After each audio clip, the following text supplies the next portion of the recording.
আজ 17 নভেম্বর, হরতালের দিন, সাথে রায় হবে। তো সেই জন্য সকাল থেকেই রাইড কম, বের হবো কি বের হবো না চিন্তা করে বের হয়ে গেলাম।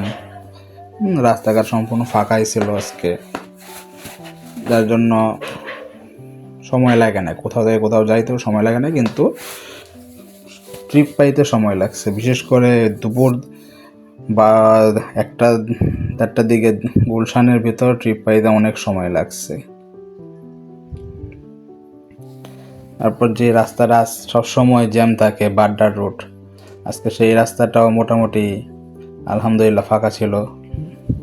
তবে বিশেষ করে ইচ্ছাকৃতভাবেই যেদিক দিয়ে ঝামেলা হইতে পারে, যেমন হাইকোর্টের এরিয়া, ধানমন্ডি 32 বা ধানমন্ডি এরিয়া, মানে ওই সাইডগুলোতে যাওয়া হয় নাই।